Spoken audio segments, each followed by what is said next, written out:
Hello everybody, and welcome to episode 3 of Building and Detailing the Monogram Revell 148 scale B-25J. In episode 3, we'll be removing the elevator control surfaces, but we'll be doing it slightly differently. In episode 2, I showed you how to remove the ailerons, clean them up, and reattach them.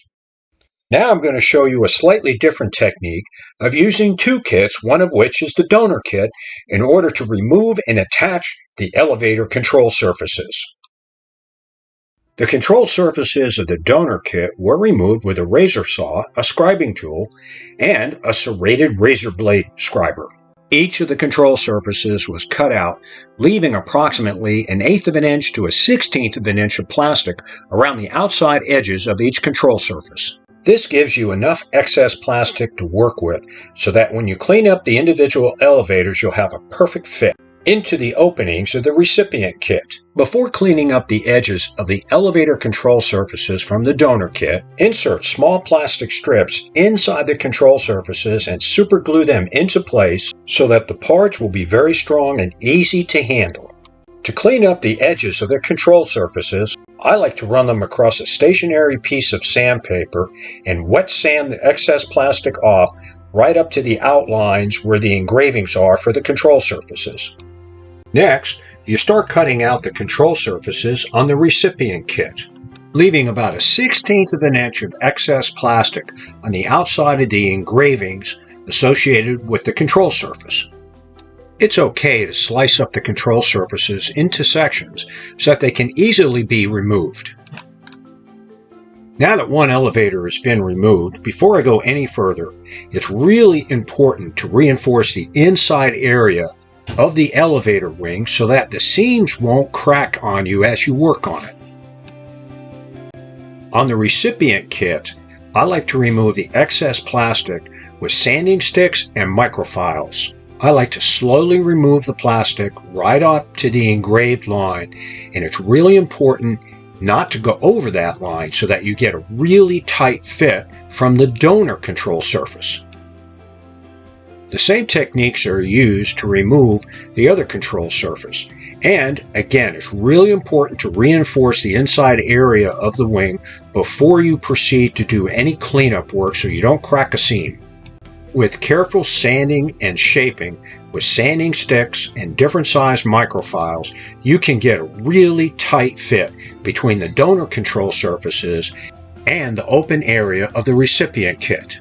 The left and right sides of the donor elevators were closed off using thin strips of plastic which were super glued into place and then trimmed and sanded smooth until the plastic was flush with the surface. The openings on the recipient kit were closed off with thin strips of plastic, and a bead of super glue was run around the outside edges of each section so that the plastic strips would be very strong. The excess plastic was then carefully peeled off with the tip of a number 11 X-Acto blade. The edges were then carefully scraped and sanded smooth, and then checked for flaws with silver paint. The long edges of the donor elevators were then sealed off with thin plastic, and here again, tiny beads of superglue were run around the perimeter of each section of plastic for a strong bond. Here again, the excess plastic was removed with the tip of a sharp number 11 X-Acto blade. The leading edges of the elevators then need to be shaped properly and rounded off. The leading edge of the left elevator has been properly shaped, and the way I round the edges is to run the edge across a stationary piece of sandpaper while at the same time I rotate the part upward along the edge to give it a round shape. To close up the space between the recipient kit's hinge and the donor kit's opening, I tape the elevators in place and then carefully slip form-fitted tiny sections of plastic into the openings and then superglue them into place for a tight fit. The excess plastic was cut away and the tiny area was carefully sanded smooth so that it was flush with the surrounding plastic, and then checked with silver paint.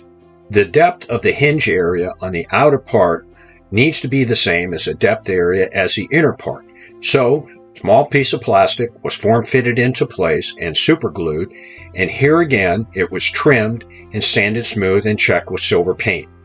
The silver paint also highlights how the leading edges of the elevators were rounded off.